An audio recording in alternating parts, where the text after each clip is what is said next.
I'd like to officially welcome everybody to season 4 of Sundays with 200 Million Artisans. This is a collaboration between 200 Million Artisans and Unplugged Talks, just to tell you a little bit about who we are and what we do. So 200 Million Artisans is actually a volunteer-run COVID-19 response platform that supports India's artisan producers. They assist verified craft-based organizations by featuring fundraisers and initiatives that can be publicly supported. They also drive innovative collaborations to help India's artisans and craft communities. Please do check out their website and follow them on social media for more details on what they're doing and how each one of us can be a part of it. We're always looking for collaborations and volunteers and different ways to see how we can work together. I'm Rinalini Gadyok. I am an architect, writer, researcher, and together with Virendra Vaklu of Matra Architects, we initiated what we call Unplugged Talks. It is an open platform that provides an opportunity for public engagement with creative minds from across international cultural landscapes. Insightful and candid, we hope that these conversations are about personal journeys, explorations, experiences, and anecdotes, which allow us to demystify the illustrious image associated with the high achievers that are our speakers and encourages a deeper understanding of their vision. We do aim for this repository of lesser documented narratives to feed into a larger idea of a realistic ecosystem relevant to the 21st century post-carbon society. We imagine that the platform is free from marketplace heroics and open to critical public participation that can initiate an environment of a collective and ethical cultural evolution. So together with 200 Million Artisans and Unplugged Talks, we are very, very excited today to welcome for our 5th episode and our final episode of this season, none other than Manish Chhabra of Delhi Vintage Company. A very, very warm welcome, Manish. And thank you so much for joining us today. We're very excited to hear what you have to share with us. So welcome to our talk. Thank you. Thank you so much. So before I get into grilling you a little bit, I do want to tell our audience today, we've got our audience that's spanning across Zoom, Facebook, and Instagram. And I do want to share with them and give them a little bit of a background of Delhi Vintage Company and where you come from. You've got a very interesting journey. You set foot into the Indian handloom industry about 26 years ago, if I'm not mistaken. And that too through a very well-established family business, which a lot of us might know as, or might be familiar with the brand CTC of the CTC Mall and CTC Plaza fame. But although not a trained designer, Manish, your interests have been in textiles and close working with weavers and embroiderers that have allowed you an unparalleled sight into the market. It is through these extensive travels across the country and meeting highly skilled artisans that Manish developed and deepened his passion for reviving the lost art of traditional handlooms. And that is what led to the birth of his own initiative, which is the Delhi Vintage Company, which I have to say, and I will just lay it out there, I'm a big, big fan of. You're doing some fabulous work, and it's very intriguing. And I'm sure we're all very excited to know a little bit more about what you're doing, how you landed up over here. So tell us, why don't we start by, it's exciting to speak to people who are in the creative community, but are not trained to be in the creative community, not necessarily educated or having gone through that institutional training. And I think that it brings a breath of fresh air where you're not necessarily thinking inside the box, but you allow yourself to kind of, color outside the boundaries and to explore a little bit more. So tell us how you got into this and, from CTC or from a non-design background to CTC and then now this. So tell us a little bit about your history.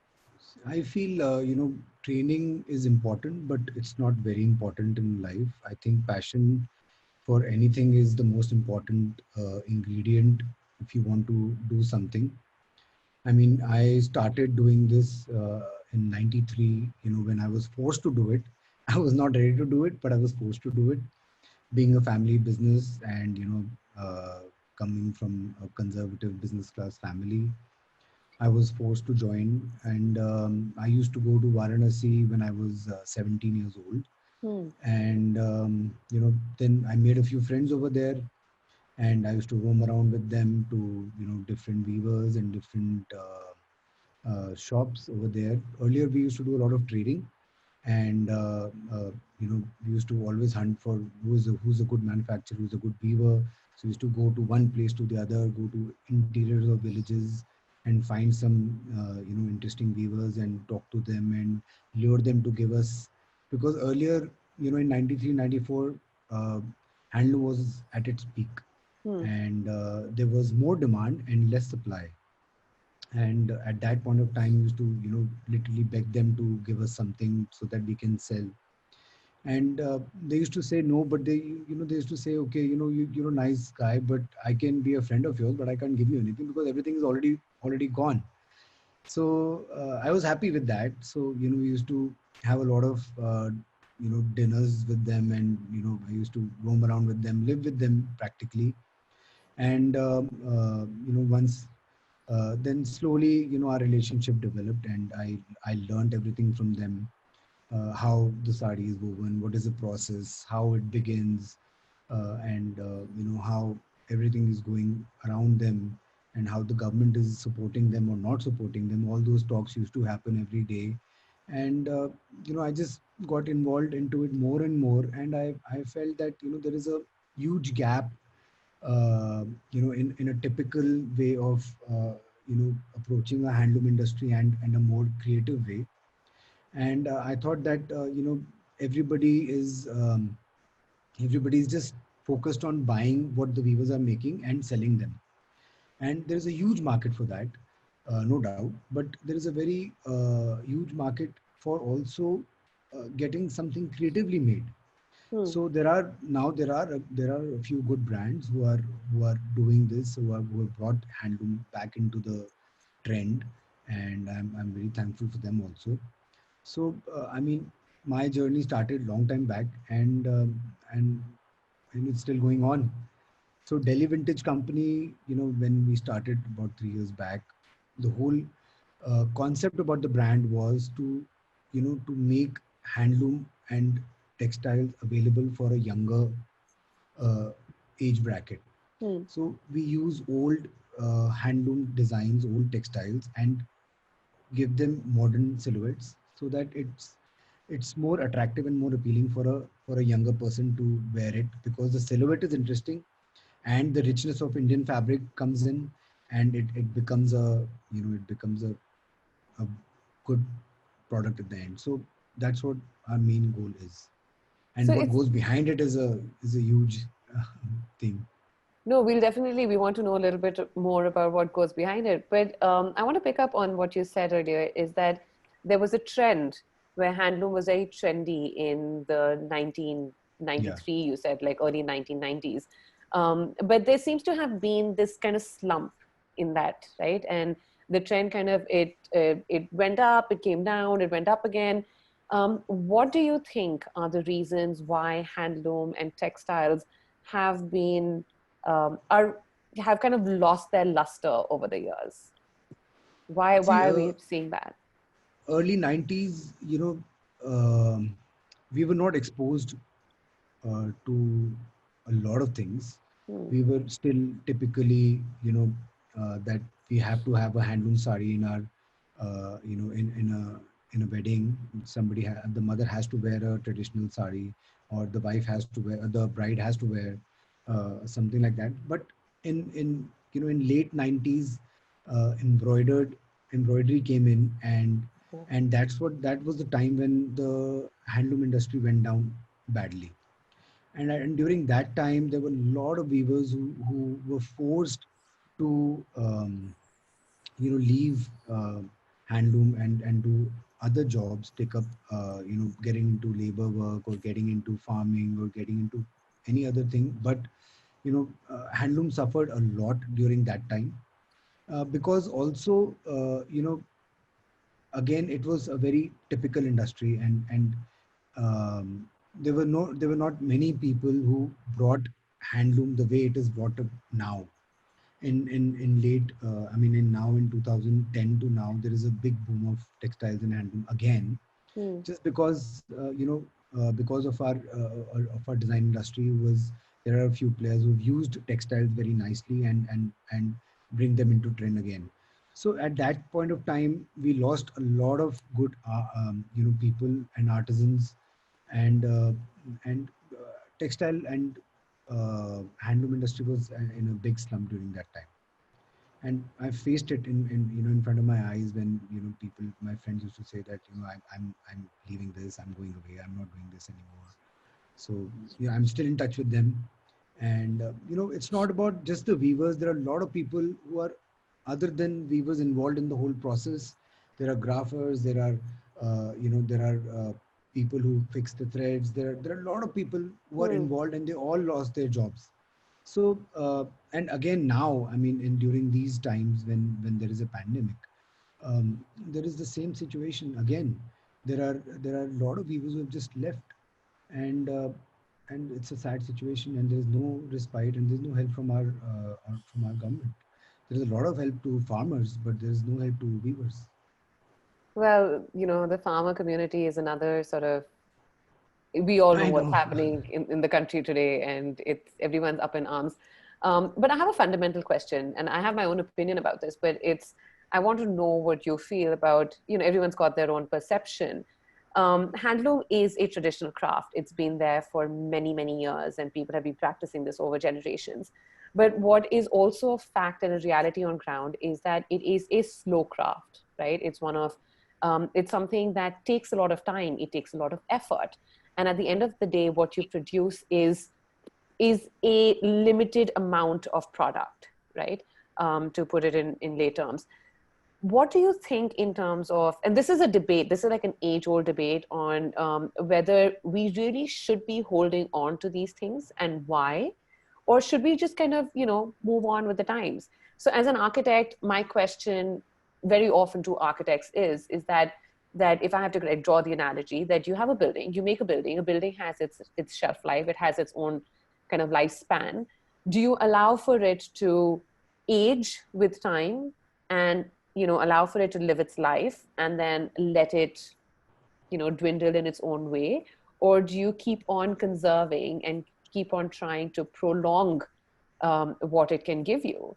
So do you think at any point it's time to kind of let go and say that things have changed, technology has come in, there are other ways to produce the same thing, and therefore we should just move ahead with it?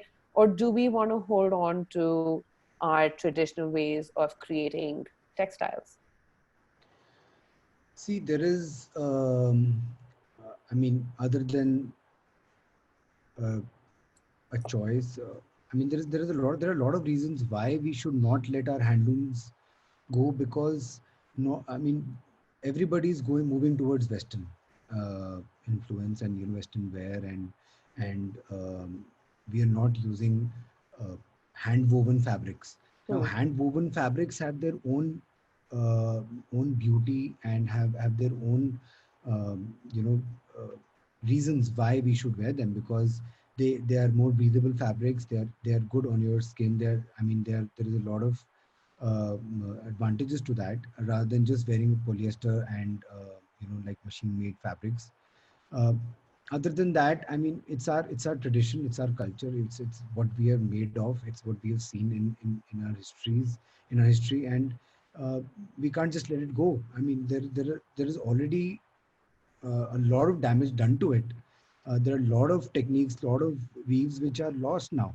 We can't get Hmm. them back, just because it takes a lot of time, it takes a lot of effort, and it takes a lot of technical knowledge to do those things. And now we've just lost them because everybody wants a very quick, result. Even the weaver, they want, their kids want that we don't want to sit on the loom for 30 days. We want to just rather do something which gives us a quick result, and we are entertained in the meantime, and everything is comes in quickly. So we want, everybody wants something to happen very It's fast. that And instant gratification. Everyone yeah, wants that, right? In fact, I was going to ask, like, what do these weavers feel? What do the artisans actually, the people who are actually working in the industry, what do they feel? Do they feel that they want to extend their craft and they want to kind of, transfer their knowledge and their skill to the coming generations? Or do they feel that it's not worth it anymore, given that they can and they have the opportunity for alternate, and especially their kids, even if they don't, even if that's the only thing that they're skilled in and they've been taught, and therefore they kind of go ahead with it. But what about their kin, where they have the opportunity to study, to train themselves in different skills, and they have the opportunity to kind of go beyond this sort of realm and explore other facets of life? What do they feel on ground? Are they holding on to this, or are they exploring? See, there are master weavers who are from age group say 50 to about 70 or 45 to 70, and they still have the know-how and the technical knowledge behind the whole thing. And their kids who are who are like 16, 17, 18, or maybe 20, they, most of them, they don't want to join this line anymore. The reason being that they are from everybody has a mobile phone in their hands, and they know how technology is is booming, and how everything, how the world is going in front of them. They don't want to get into uh, they don't want to get into this, because they feel that it's a waste of their time and effort, and they have to sit on the loom every day doing the same thing, and from morning to evening, and they don't get the the desired result, and they don't get the motivation to do it. So I feel it's not a very bright situation. And as it is every year, I feel 6 to 7% of looms are getting shut. And after, during this pandemic, I think 10-15% of the loom must be already wiped out. So uh, I mean, it's not a very great situation in terms. And there are some kids who are into the who are lower towards designing, who are lower towards hand weaving, and what their fathers are doing. They still do it, but most of them are not really keen on joining this anymore. So, Manish, tell us the situation, that the reality of the situation, right? That we were discussing this earlier, that let's say, I'm taking an example of a sari. Let's say a particular sari needs to be woven. People like us who are the consumers, we know, we look at it as a product, but the process that goes behind actually making that product, that garment, walk us through it and tell us in terms of how much time it takes, how many people work on it, and at the end of it, what is it that the artisan or the weaver is actually getting out of it? So how much time does it take to weave a particular sari on So an average, of see, course? it depends on the design, of course. Mm. On an average, a sari would take a good hand woven sari would take about 30 to 45 days to weave.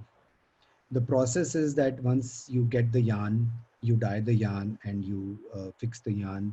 You fix you set the warp. There is a warp and the weft in the Mm-hmm. sari. So you set the warp, and I mean, we have some images of the warp. If you can just pull them out, you Sure. can show them the the green. Um, Yes.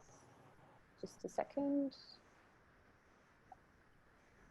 You can continue talking. I'm just going to take a second okay, so to, we set the yeah. warp, and and then we roll the warp in the form which is easily. Yeah, the You next can one. see my screen, yeah? Yep. Yeah, so this is the warp of the sari. The Mm-hmm. total length of the sari, which is about 5.5 to 6 meters, including the blouse. And so once this is done, then we roll the entire yarn into a circular thing, which is easy for it to get into the loom. Yeah, yeah. I mean, this is a loom. This is an old Mm. traditional loom. So yeah, if you see the thing lying at the bottom, that's the Right. that's how it is. Yeah, This, correct. Yeah. yeah. So the weaver basically has to sit in one position every day, morning till evening, weaving the same thing, weaving the same design for Over 30 and to over 45 again. days to produce one sari. Yeah.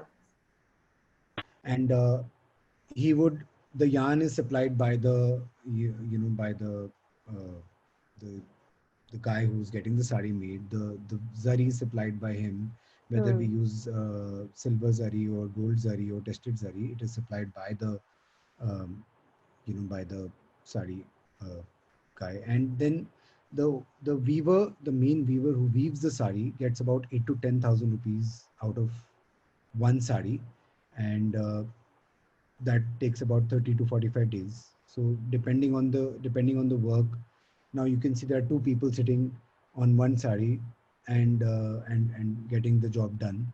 So the guy on the left is the master weaver who sets the design, and the Hmm. guy on the right is the guy who will continue making it, uh, the entire process of the whole sari which is being woven. So that's the father and the son. Okay. So I just want to highlight over here. I mean, what we're saying is that it takes about a month for, let's say, let's assume a single person to weave a sari, right? And at Mhm. the end of the day, what they're getting out of this is about 8 to 10,000 rupees. And the majority, and the same product is probably going to come into the market and is going to be sold for nothing less than 10 times the cost, right? Or let's say Yeah, five see, times the cost. so the labor which is given to the weaver, if it's about 8 to 10,000, then the cost of the yarn, the cost of the zari, the cost of the design, the cost of making the graph, the cost of setting up the loom, all those costs are added, and the sari, any sari which is about, uh, if you show the picture with the two guys sitting, so this is basically a very very intricate design, Hmm. and so something like this would not be less than 70 to 80,000. Right, So if you see, if the sari which is sold for 70 to 80,000, the weaver is getting 8,000, so which is about 10% right. of the whole cost. So if you know, if this is what it is, then why would a guy who's 20 22 years old, who can easily earn 20 25,000 driving an Uber, why would he join this? Precisely, precisely. I mean, it's Yeah, back-breaking, laborious work, yeah, which you do day in and day out. And at the end of the day, you're only getting that much money for it, right? Whereas today, yeah, you have all the opportunities in the world. Like you very rightly pointed out, everybody is so connected. Technology is available at the tips of everyone's fingers. They obviously, you know, all these people, even the weavers and the artisans, even the masters themselves, they have the aspiration to have their children go to school, to get educated, to get trained. Why would they, if this is what they're going to get at the end of the day, correct. why would they continue this Why particular would they? craft? Why would they continue to work in this if they're not getting the incentive and they're not getting the rewards at the end of the process? They have so many other opportunities that are so much more lucrative. Yeah. So how do we, as you know, how does this craft get extended? How does it go beyond that one generation that is sitting over there out of, perhaps, I'm not saying this as a certainty, but perhaps they're sitting over there because they don't know what else to do. See, we sitting over here, all of us have a very, very different perception of what goes behind the scenes. Right. Uh, in the real world, in the handloom industry, there is a very, very, very bad situation, and uh, what we see is, we see the end product, we see what we get. Hmm. So there are a lot of challenges which the weaver has to face, and it's actually very chaotic. The whole situation is very chaotic. There is no help from the government, although there have been many promises which have been made by the government, that there'll be subsidies given to the weavers, there'll be yarns given to them at lower cost, they'll be given money. Like the farmers are given 2,000 rupees a month. They would be like the weavers were also promised that they would be given, but nothing happened. Hmm. So in ground reality, I mean, we can't even imagine what goes on. Right. So to fix this, I mean, I don't know, to fix this we need to restart. We need to restart, and we need to realize seriously that there is um, we need to realize seriously that there is something actually going very wrong. Hmm. We we need to fix at deeper level the whole problem, and the government need to come in directly in contact with the weaver, bring them out, and give them a lot of advantages, so that they are lured to weave, and they're they should have some interest to bring their coming generations into this. Otherwise, it's game lost. So basically, we need to find incentive to give to upcoming generations. Um, but Manish, I'm just going to interrupt you for a second over here. We're getting a couple of comments saying that your voice is not very audible. So if you could just speak up a little bit, or Sure. perhaps if you can tweak the volume on your system, I don't know if that'll help. But I mean, it's an interesting concept, right? Because on one hand, we are losing what is a very, very valuable sort of resource where we've got a generations old. We've got this craft that's kind of emerging from this land, and it's absolutely beautiful. But on the other hand, we're losing out on it because we're not being able to incentivize for people to stay within it or enter it, right? And also, why do we always, and this is something that I've always questioned, is that why is it that we're only looking at traditional craft um, as a well that can only be tapped by families who are already born into it?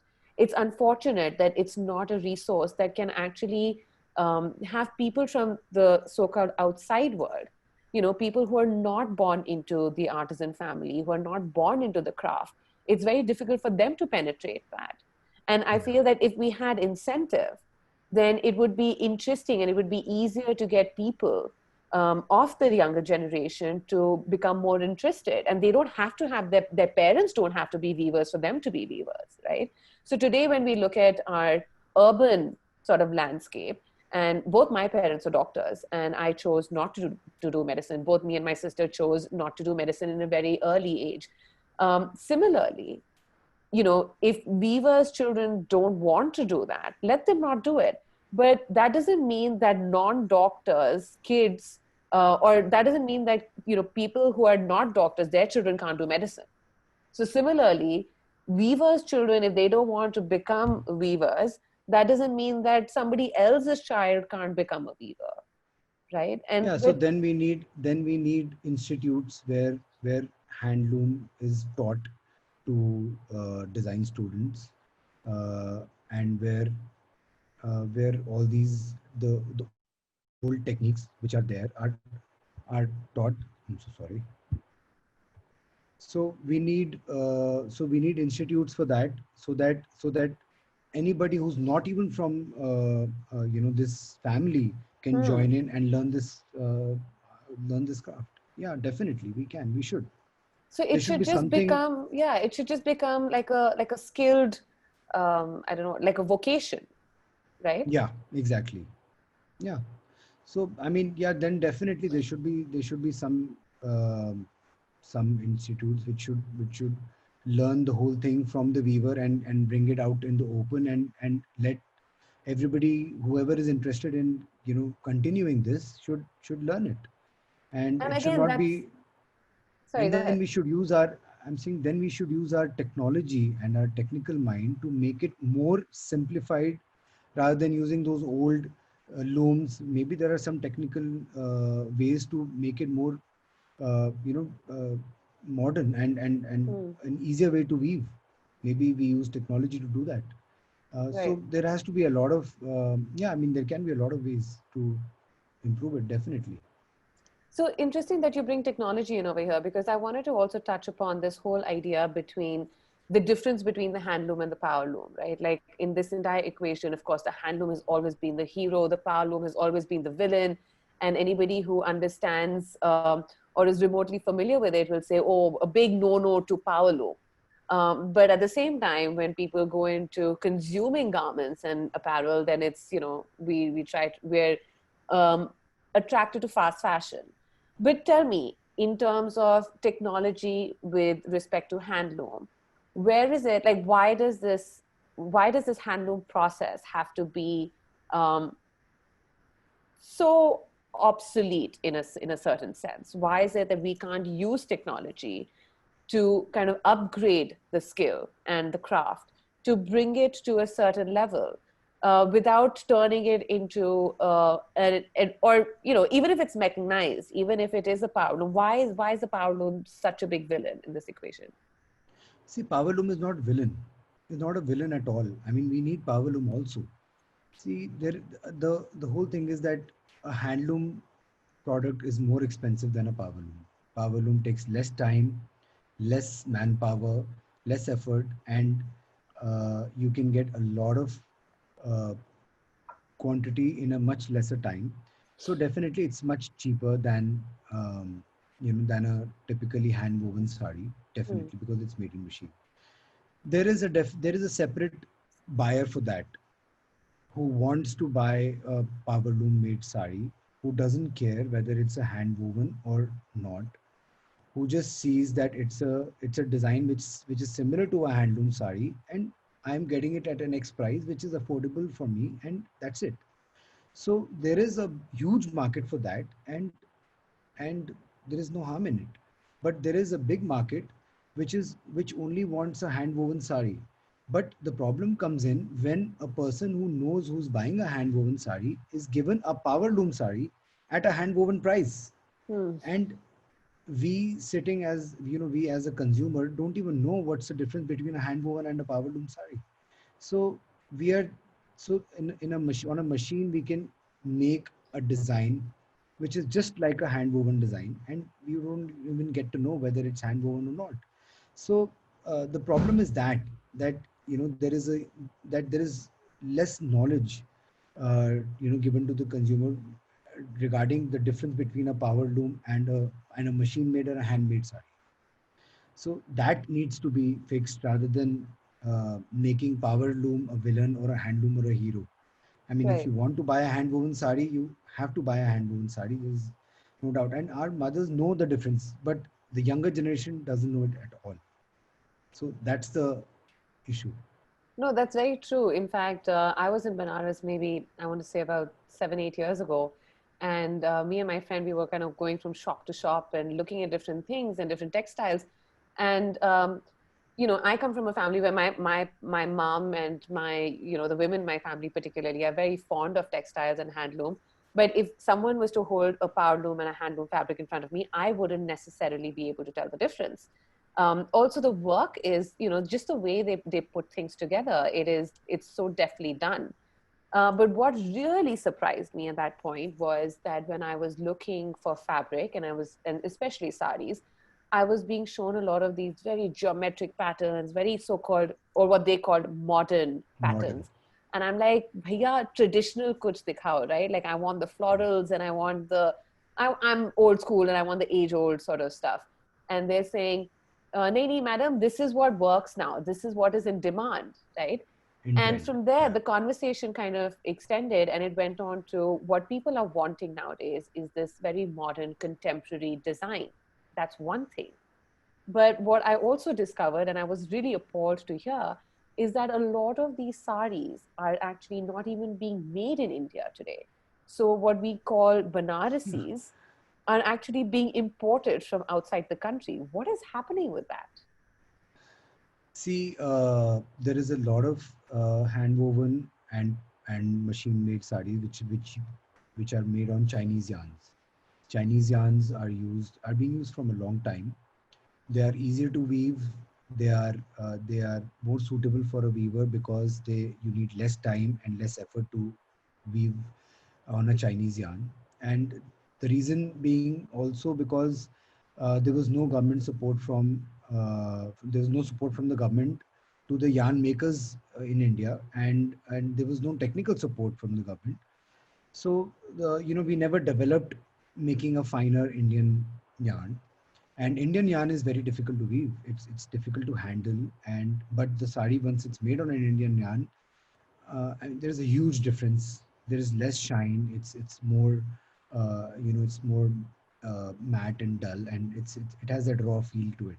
Hmm. So one is the Chinese yarn. The other thing is that all these machine-made sarees, which we call the power loom sarees, there are a lot of them which are being made in China now, and we are importing a lot of them from them. So we should have some kind of a stoppage on that. I mean, our government should come into the picture and say that, boss, we're not letting you import our tradition, our this thing from other countries. I mean, we should not do that.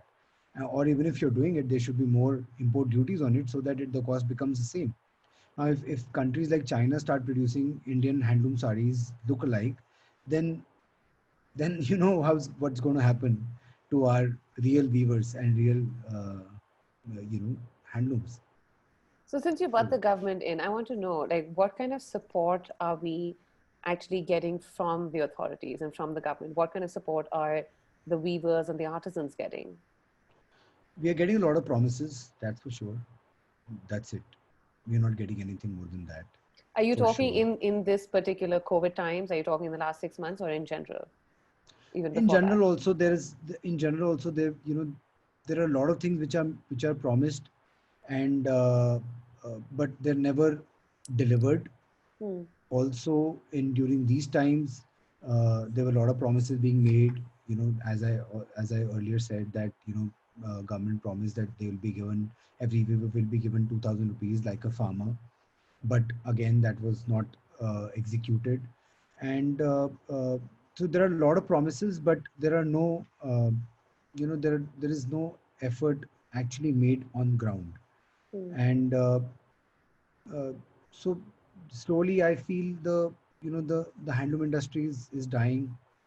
And I was on a call today only with one of my friends in Varanasi, and he was saying that half my strength is gone because half the weavers are doing labor work and they're falling sick because they've never done that. Now, Right. since they were on the loom day in day out, they've only done that all their life. Now they have to do labor work, so they are falling sick because they've never done it. Hmm. They've never stood in sun Hmm. because they were always indoors. Right. So there are a lot of things. Again, I'm saying that we are sitting here on our comfortably, but what happens behind the scene is very, very different. It's very far from what we know. So From what we perceive it to be. I That's mean, true. That's very true. I hope something works out, and I hope that government takes an effort to bring the weaver out in the open so that he can deal directly with the end consumer somehow, so that he can get a better price. Hmm. And if we can provide them, some help with the yarn and the zari and the other raw material to needed to make a sari, then they can sell directly to the to the consumer. And if the government can make a portal where there is a weaver and a consumer directly interacting, then it will be a great thing. It's like farm to table, right? I mean, Right. we are getting directly farmers dealing with the end consumers. So can the handloom industry also operate like that? And why India? I mean, why not abroad? I mean, why not foreign designers are given an access to our textiles? Maybe Hmm. they can use them in a in a more interesting way. And all our everybody's inspired by foreign designers. Maybe if they use Indian fabrics, then we'll love Indian fabrics more. So it's interesting. So what you're saying is, like, currently the equation is that we are getting ready-made garments and apparel from, which are inspired, I'd say, or copied from the Indian tradition, but being produced outside and then getting imported back into the country. So like we're saying, we're getting these Banarasi sort of woven sarees from China. But what you're saying is that we can actually use handloom and we can use textiles that are produced in India and export it as a raw material for international designers and for the Correct. international Yeah. design community, Yeah. Yeah. right? Definitely. Because it's also interesting, and I wanted to touch upon this, that for a lot of people, when the minute we say handloom or the minute we say textile, there's this stereotypical sort of image that appears in our heads, right? Which is either a khadi kurta or a cotton sari, or it's this the khaddar is what kind of appears. But what we're not necessarily aware of is that it can be a luscious cotton, it can be the most fabulously woven silk that is also Yeah. handloom, that is also made in Correct. these traditional ways. And it doesn't have to be Indian wear, right? For people who are not Yeah. accustomed to Indian wear, or for people who are not interested in it, you can still be consuming handloom.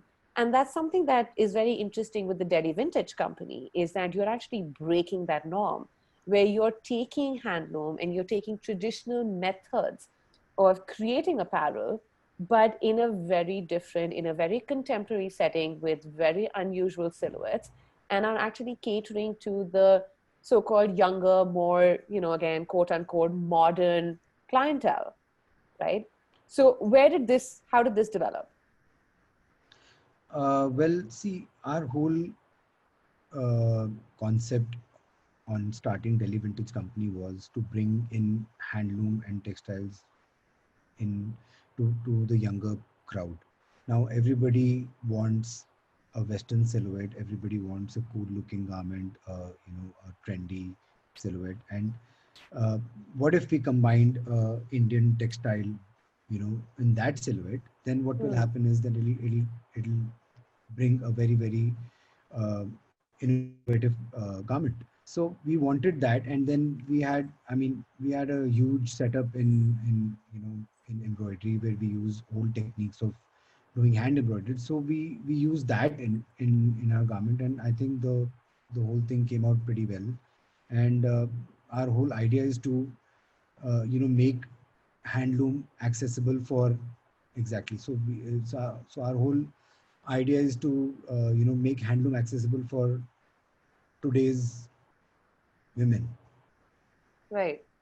So I'm just sharing a couple of images of the kind of work that you do and people can find. So tell us a little about these pieces, Manish. So the base fabric which we have used in the shirt is actually a brocade, which is hand woven, and the zari is pure silver. The embroidery on the top is actually old.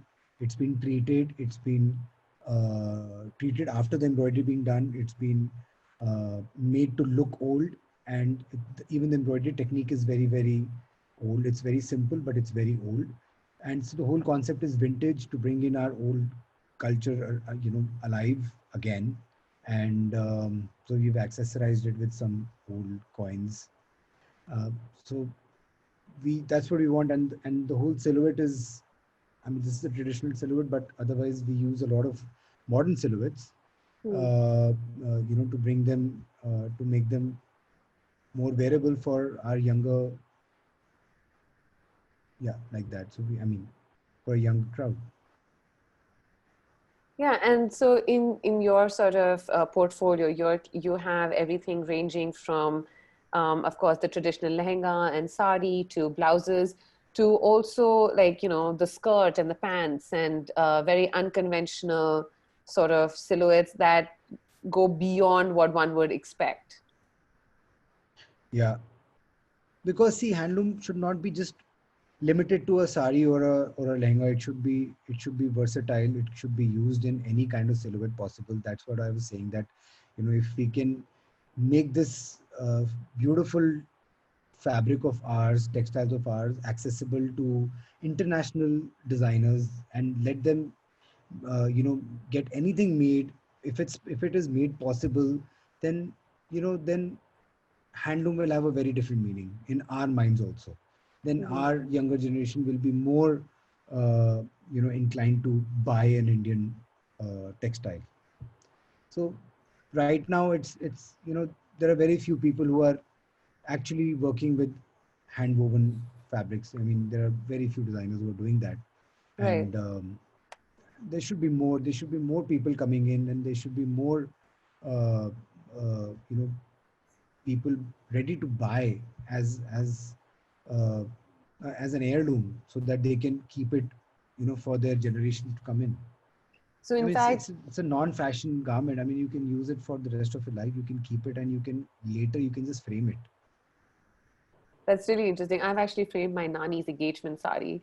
And so when I spoke to you, when I first met you, you had actually also said that you can take older pieces and kind of style them in a way that you can, once you're done wearing them, you can open them up and put them away or frame them again. So these Yeah. are these are multiple ways of dealing with with tradition and with age old crafts. And someone's actually, if I can pull that comment up, someone talked about story and how so we've got Amrit Sharma who says that Indians have forgotten about the authenticity of handmade, and we're a generation that does not want to have the story behind things that we have. So would you like to comment on that? Well, it's not that everybody has forgotten about it. There are why we are discussing today is because we remember it, and we are having this discussion. There are people who still love wearing textiles, who love wearing handlooms. So definitely yes, there is a story behind it, and we it's something to it's like an asset. When you Hmm. own it, it's like not going to leave you forever. So yeah, definitely there are people who should be more. Uh, we should, get more people to wear Indian textiles, and we should uh, advertise to our friends and to our family. But definitely, yeah, I mean things are changing slowly. It's getting better. I also want to point out over here that it's, it's not only about you working with the weavers on ground and in Banaras and having your own store, but you've also kind of broken into the fashion circuit, if I can call it that, where you are also participating in shows, right? Um, and you did mention that we can take Indian handlooms and textiles and offer it to the international fashion sort of designer industry where people can use it as a raw material to create. What about the fashion industry over here? What about the relation to the fashion industry and them using these crafts and these traditional methods? How much of that See, is in really prevalent? See, in our fashion industry, there are a lot of designers who are using Indian textiles now. I mean, there are a lot of people who are doing very good work. Hmm. Like, I mean, what comes to my mind, Raw Mango. He has done a great job with bringing Indian textiles, uh, you know, to the younger crowd. So Ritu there are Kumar a was lot one of of people. the front, Yeah, the sort of Gaurang Shah. leaders. There are a Yeah, lot of them. There, there yeah. there are there are people who are doing it, but they're not enough. There should be more people using. Hmm. So if there are more people getting to, who are ready to get fabric woven, there'll be Hmm. more work for the weavers. At the end of the day, the whole concept of the discussion is that we should get people to get more work for the weavers at the end. So if there are more designers working, there'll be more work for the weavers, and there'll be more incentives, and they'll be happy. I mean, at the end of the day, I mean, that's what we want, right? We want our artisans to stay alive and Of our course, art yeah. to be there. So the whole reason why I was insisting on getting international, I mean, when I went, we had a show in New York, and I had a meeting with somebody over there to do an exhibition over there, which where we can display our hand woven textiles and make it accessible to international designers. Unluckily, it could not happen because of this time, the whole Hmm. COVID situation. But we were in talks, and we had a plan to do an exhibition. Um, but if something like that can happen, where where international designers can get access to our textiles, and they can get anything woven, whatever design they want, and then they can use them into their silhouettes and their garments and their collections, then it's a great situation. It'll be a very good thing. So our government should do something about that, or rather we should do something about that. So, are you hopeful about the industry? Do you feel that there is, there's potential for people like yourself, like professionals who are within the design industry, within the textile industry, for them to come together and do something about this? Definitely. I mean, uh, our consumer is influenced by our designers, by our film industry, and if we all can work together collectively, put in an effort to to make uplift hand woven textiles and fabrics, then definitely there can be a turnaround. What But kind right of now the onus would you situation put? is, I'm sorry. Sorry, no, no, go ahead, go I forgot. ahead. No, I was asking, what kind of onus would you put on the consumer in this equation? Well, the consumer should make sure that he's buying a hand woven fabric, not a machine made fabric. They should learn more about it, Hmm. and well, they should be more um, favorable to make in India, and they should make sure that our art doesn't die, and everybody should own a hand woven sari at least. Everything is not about wearing a Western garment. We should wear our Indian garments because they have a lot of reasons and a lot of uh, history and historical value to it. And even if you are wearing a Western garment, you should make sure that at least you have one set, which is perhaps made with Indian or, authentically produced fabric. So it doesn't have to be a sari, it doesn't have to be a salwar No, it kameez, doesn't but have it to could be. it could be a pantsuit. Why not? Definitely anything. Could be a So skirt. It could be just a, yeah. like a top, and you should just uh, own one. Even if everybody just owns one hand woven garment in their um closet, job's done. Yeah, I think it's important to kind of distinguish the process of creating it from what is created, because a lot of times we get stuck with it when we say that, oh, I'm not a sari person, so I'm not interested in this, right? And it's important to emphasize the fact that you don't have to be a sari person to be interested in handloom or to be interested in the process that is used to create these textiles. We're getting some really interesting comments from people. We've got Bharat Ramamurthy, who's a photographer and an architect, who says the dignity of labor is in short supply. It's not looked upon as a creative profession, leave alone a craft tradition that has to be continued, not even a meaningful vocation or a skill worth learning. So, like we Well discussed, we're, said. we're, we're kind of struggling with that, the dignity of labor, with the rewards. It's a little cyclical, right? And it's this whole Yeah. idea of how this is a question that often comes up in conversation, is the value of craft and what it is, that how much you put in versus how much you receive. In some way, if you have to put it into business terms, what is the return on investment? Not in part of the person who is investing in the yarn and who's putting in their capital, but on part of the actual artisan who's investing their time and energy into it. Yeah, I mean, there is not much to earn out of it. They're not paid well, and if there is a lot of incentive for the weaver for the end weaver to, you know, if there is a lot more incentive, then obviously there should be more weaver joining in, because at the end of the day, it's they're working from home, and it's when we are there, at the at the center, then a lot of weavers who are there, a lot of master weavers, when we discuss with them, they say it's like meditation. Hmm. You have to do the same thing every day without letting your mind go here and there. And if your mind goes here and there, then the whole process is gone, because then if they do a single mistake while weaving a sari, then the whole design will there'll be a problem in the design, and then the people won't buy it. So uh, for that kind of an effort, if there is more incentive for them, and more attractive things for them, then obviously there will be more weavers ready to work, come back, and get into this line again. And they can you know force their children to learn it. I mean, not force, but yeah, definitely their children would actually want to learn it. So there are So a lot of other hmm. techniques also, which are, there are a lot of techniques, old techniques, which were there, which are now not used anymore, because there are not many weavers left. So in fact, we have just started a small, a small school in one of our center, where we are teaching those old techniques again.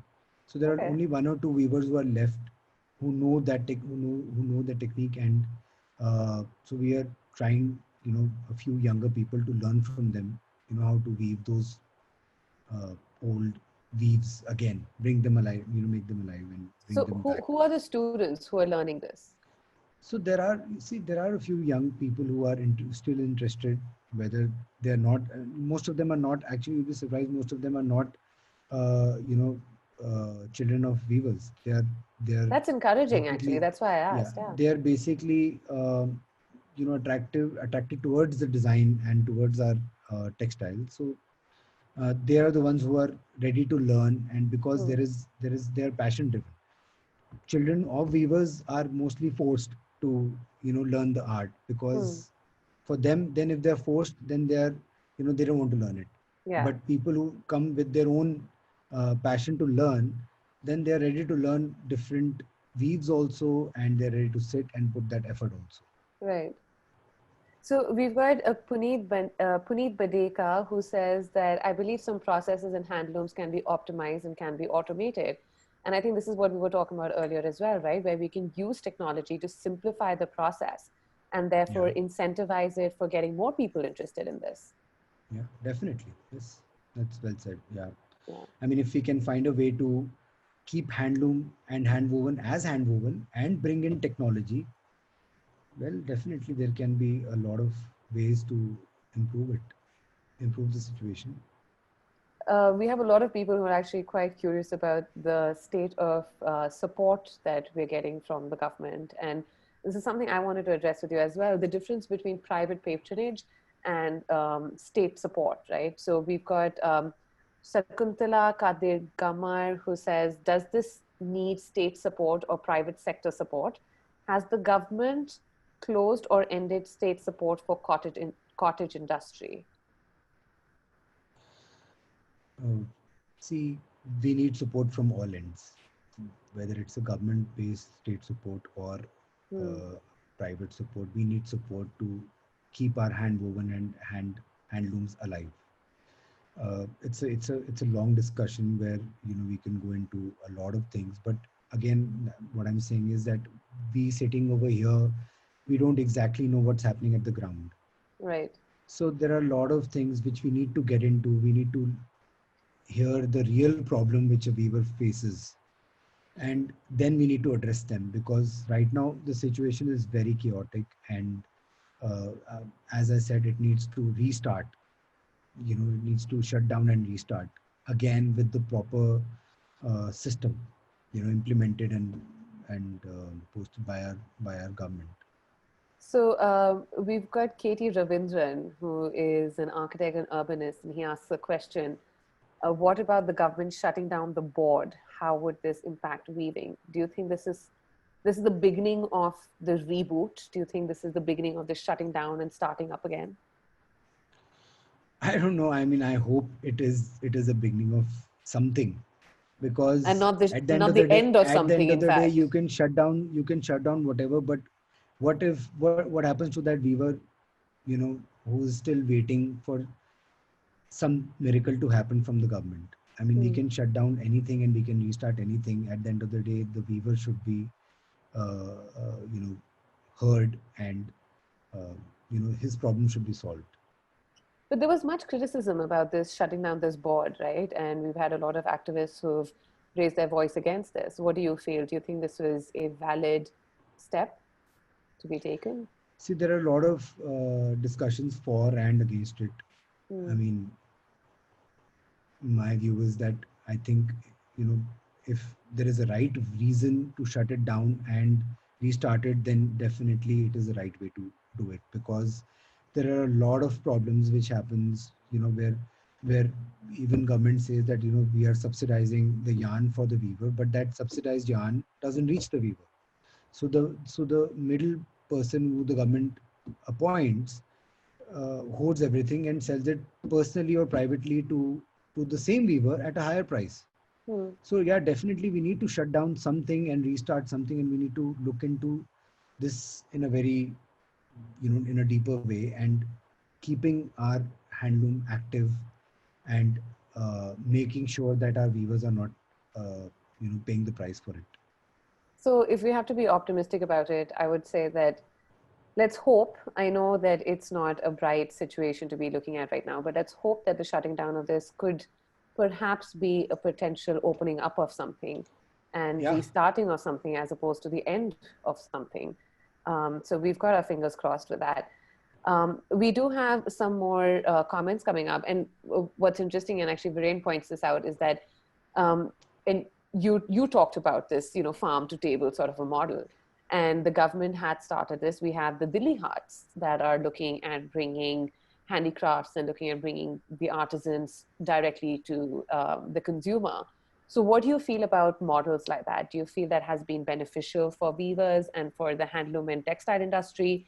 Do you want to see more of that? Do you think that's really going to help promote what is happening?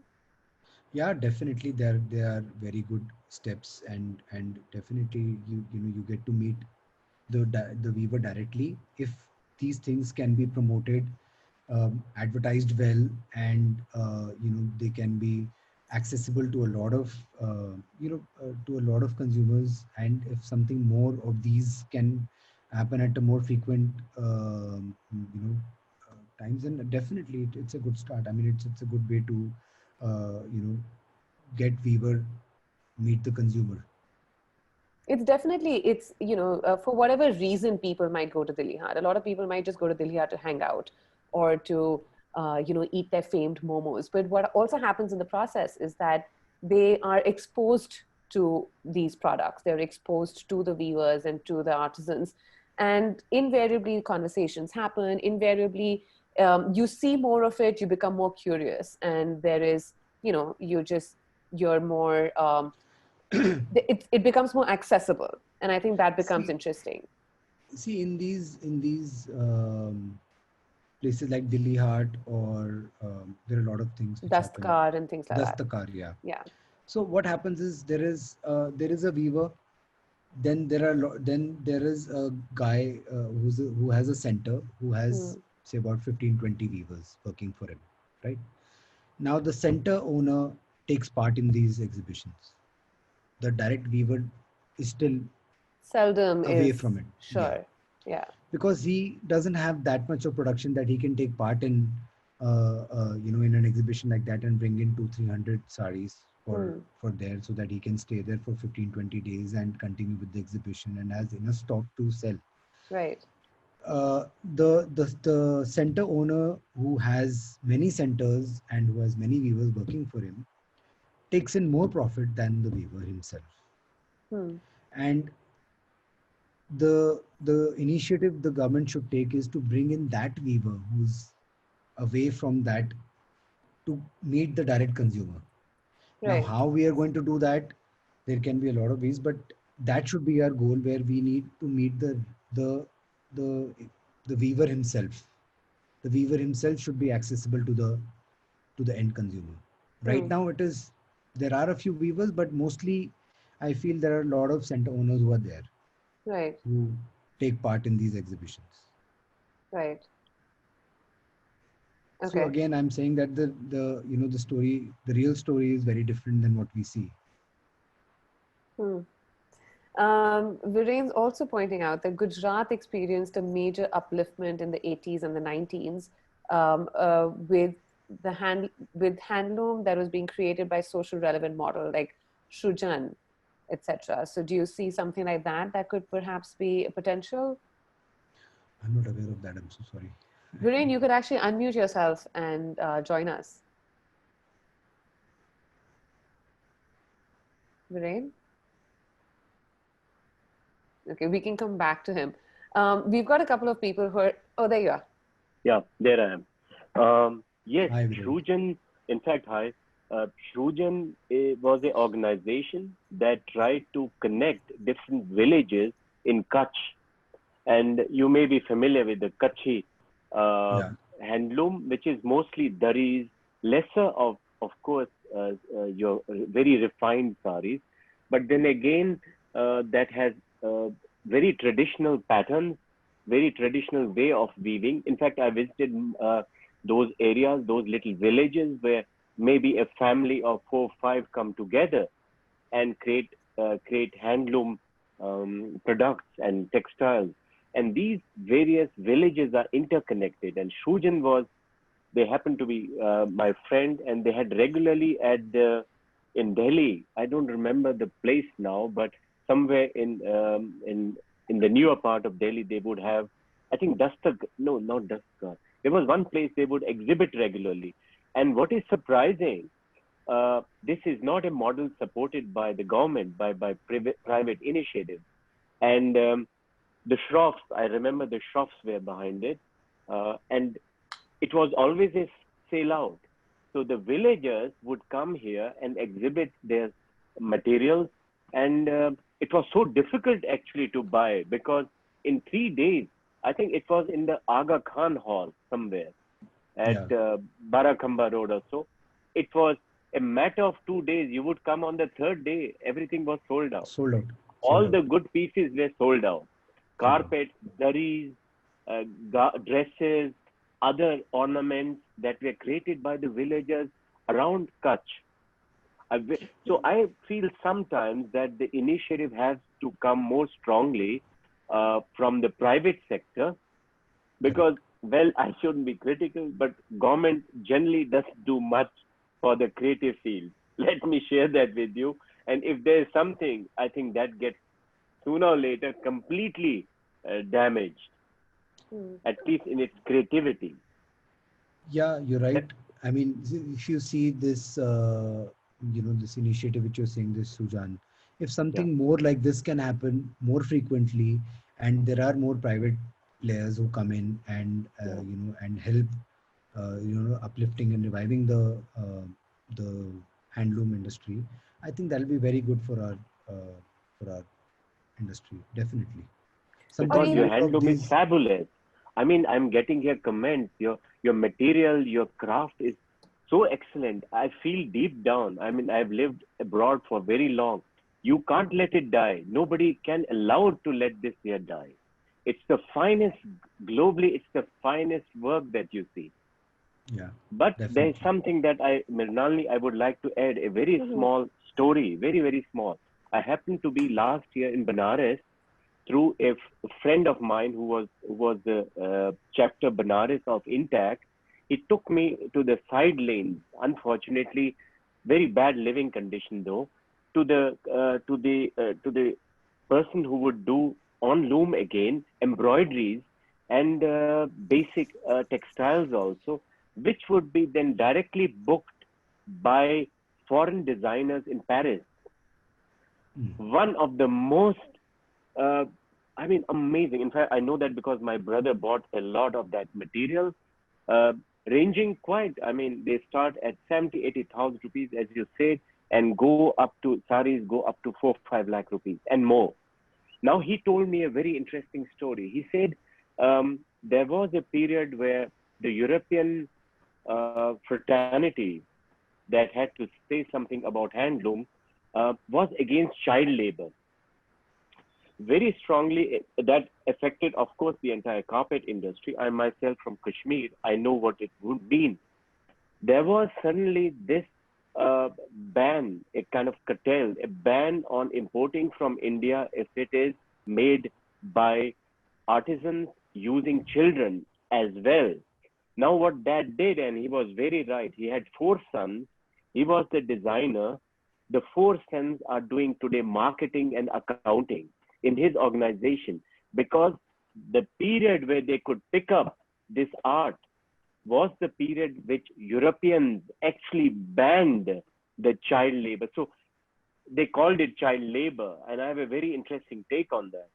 The children were not able to be introduced into the craft Yeah, because you're right. the introduction to this creative craft can happen hands on. Yeah, They sing also in Kashmir, the weavers sing. It's a complete family that rejoices while doing it. Like we see the farmers yeah, sing while they're doing it. So there is a rhythm in which they work there.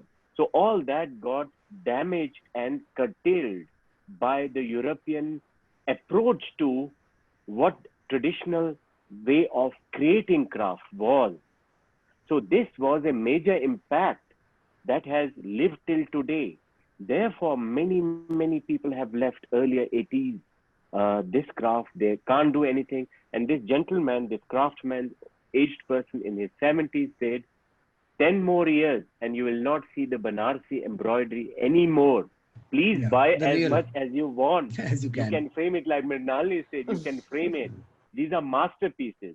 They can Correct. be exhibited in the MoMA in New York. If you ask, Yeah, they are yeah, so beautiful. We don't value it like Ramamurthy and others said. It's very pitiful that we don't value these traditional crafts. Interesting is in that to add, a tennis player who plays at the age of 14 is celebrated. He's not called a child labor. It's called he's a very good sportsman. While a craftsman who does a carpet weaving at the age of 12, 14, that's child labor. I have my take on that. So there is a very strong intentional. We may like the West in this matter, but at the same time, the West has actually damaged the entire ecosystem of the traditional way of producing craft. That was my little West input. has not damaged. We have let the West damage it. Very true. Yeah. Absolutely true what you said. Because if You're our right. government would be strong enough at Yes. that point of time, we would have not let West influence us and damage us. We are, we are the culprit ourselves. We let Very true, everybody Manish. else run over us. Yeah. Very true. So I right think you now also both. we are influenced. Right now also we are influenced with Western garments, Western fashion, what is happening abroad, and we let them. We prefer that over our own hand woven textiles and fabrics and yarns. So definitely, it's not their fault. It's our fault. Very wise. I agree with you Yeah. fully on that. I think there's some very interesting and pertinent topics that we're all touching upon. And this conversation can go on forever, but we're getting a lot of requests from people to show a little bit more of your work. Unfortunately, I don't have too many images here, but I am going to pull up your Instagram feed if you allow me. And I will encourage, can you see that? That's your, Yep.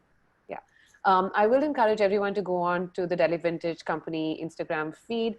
And one of the reasons why I'm putting up these particular images, excuse me, is also to again emphasize the fact that it doesn't have to be a traditional piece of garment. It can still be a traditional weave. It can be a handloom. These are very contemporary silhouettes, and these are silhouettes that are not necessarily, what would be considered. Or here, I'll pull these up.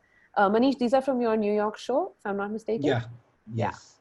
So even stuff like this, right? So if somebody is looking at, not wearing traditional Indian clothes, you can still invest in and you can still own the kind of textile and fabric that we've been discussing today. So you're not limited, and especially today with all the opportunities in the world, you're not limited to a sari or, or a lehenga for that matter. You can do anything with any Yeah. of these pieces. You Um, can pair them with anything you want. Right. So it's more about the craft than it is about the product, and I think that is something that we all need to recognize and we need to acknowledge, and where it comes from, what is, and be mindful about that. And I think that becomes rather critical in what we do. We've got a couple of people who are asking us about, younger designers who want to venture into this field. What would your word of advice be for them? Well, I would request a lot of younger designers to come into it and bring up this dying art of ours. And I would rather, want more and more older designers and younger designers to put in a lot of effort to revive handlooms and textiles and use a lot of it so that you know all our consumers are they want to buy more of it, and at the end of the day weavers get more work. So I would rather want everybody to get into using hand woven fabrics and textiles. And would you be open to collaborations and working with other designers and perhaps have people apply to you for internships and work with you? Anything, I'm ready for anything. I'm ready to give any kind of help, information, knowledge, anything they want, and I can share anything with them. At the end of the day, I just want them to give our weavers more work. So whatever help is given, we whatever knowledge we have, it becomes more if we share it. So definitely, whatever is there, we're all working on it. I think that that's absolutely encouraging. That's very encouraging for people who want to venture into the industry, or are interested in looking at this as a professional sort of option, but also for people who are not from the industry. I think it's very encouraging to see, and it's very motivating to see people like you who are working with a passion to, and a purpose. It's not only about this is my business and I'm going to do what I can do to make of it, but to actually be very aware of the process and what goes into it and look at the different entities that comprise that and compose of that. And I think that itself is very encouraging and motivating, and I hope can inspire a lot of people who've joined us today. This is a conversation that can go on, and this is the worst time of the talk because it's heartbreaking to put an end to a conversation. Unfortunately, we've run out of time. We are well over an hour. But I would encourage, and Manish, I'm taking the liberty of offering your Instagram handles and your contact details to our audience today so that they can get in touch with you. And we do hope that these conversations can, can be extended and can be taken forward, between us, between others. And the point of these conversations that we have is so that we can bring awareness and we can spread the word, and we can, at some level, hopefully motivate people to follow their passion and to get together to do something. So, Definitely. while we all might be very frustrated in our own way with the government not doing this, not doing that, and things Yeah, shutting down, and, being in a position where it's frustrating and it's annoying, but hopefully we can find our own voice of reason. Maybe a bunch of us can get together and form private consortiums so that we can do something. We can do something at our own level with our own capabilities, and not be dependent on the state at the end of the day. yeah, definitely. We should put in our 100%. We should look into our moms and our grandmothers' closets and find whatever handloom fabrics and textiles and sarees are lying there. Use them and create whatever you want to create for yourself, and start appreciating the art which has gone into it and the effort which has gone into making it. I mean, that's about it. I Most hope this definitely. art, yeah, I hope this continues. Most definitely. And I would like to just add over here, for those who don't want to wear the saris, if you have a beautiful piece, it makes for the most gorgeous piece of artwork that can drape your walls. I literally did that with my Nani's engagement sari. It's framed in a frame which is like 8 feet by 4 feet Wow. in dimension, and it's put up against a wall. So it's a great conversation starter. It's a great piece of inspiration to wake up to every morning. So think about it. But I would like to share with everybody over here, please get in touch with Manish Chabra, Delhi Vintage Company. You can follow them on Instagram. Do have a look at their work. Their store's open, so if you'd like to, go in, get in touch with them. They've got the most exquisite garments over there, and fabrics and saris and whatnot. It's a real treat for the eyes, and even art. In fact, besides textiles, you've got some beautiful art in your store in Delhi. And I think we just hope that this today we've been able to ignite some sort of a spark in each one of Yeah, us that can bring us together, that can take this conversation further, and hope it takes its own direction in whichever way it possibly can. But on behalf of 200 million artisans and Unplugged Talks, Manish, I would like to thank you for sparing your time, for having a very honest and candid conversation with us, and for giving us a peek into the world of the weavers and artisans in Benares. Hopefully, next time we can actually walk through the streets of Benares and talk to some of these people and hear from them what they have to say, and maybe we can take a short trip there. But definitely. I thank you wish so one day. much. Thank you so much. Thank you Thank for you having for me. joining us. And Thank you. thank you all for those who could participate. I do apologize for those whose questions and comments we could not pick up today. But like I said, please continue the conversation on social media, on email. Get in touch with all of us as and when you can. This is the culmination of season 4 of Sundays with 200 Million Artisans. And it's been an absolute honor and pleasure to host these 5 conversations.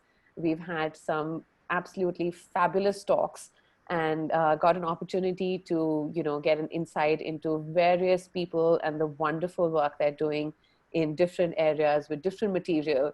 And we do hope that you've enjoyed it as much as we have.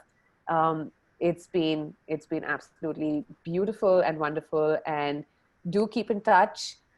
Do keep following 200 Million Artisans to know what else is going on with them, and do tune in to Unplugged Talks. All these conversations are archived on YouTube on our channel Unplugged Talks. They're also available on social media, on Instagram. The handle is 200 Million Artisans, or on my personal handle, which is Gadioke, on Facebook, on my handle as well. But if anything, just go to YouTube and follow us over there. And we should be back with more. There's a lot more interesting and exciting stuff coming up in the coming weeks. So please stay stay tuned. And on behalf of 200 Million Artisans, on behalf of Unplugged Talks, I thank you all for joining us. And a big thank you to our team who is working behind the scenes, and to Siddhant for making this possible. Thank you all and have a wonderful week ahead. Good night.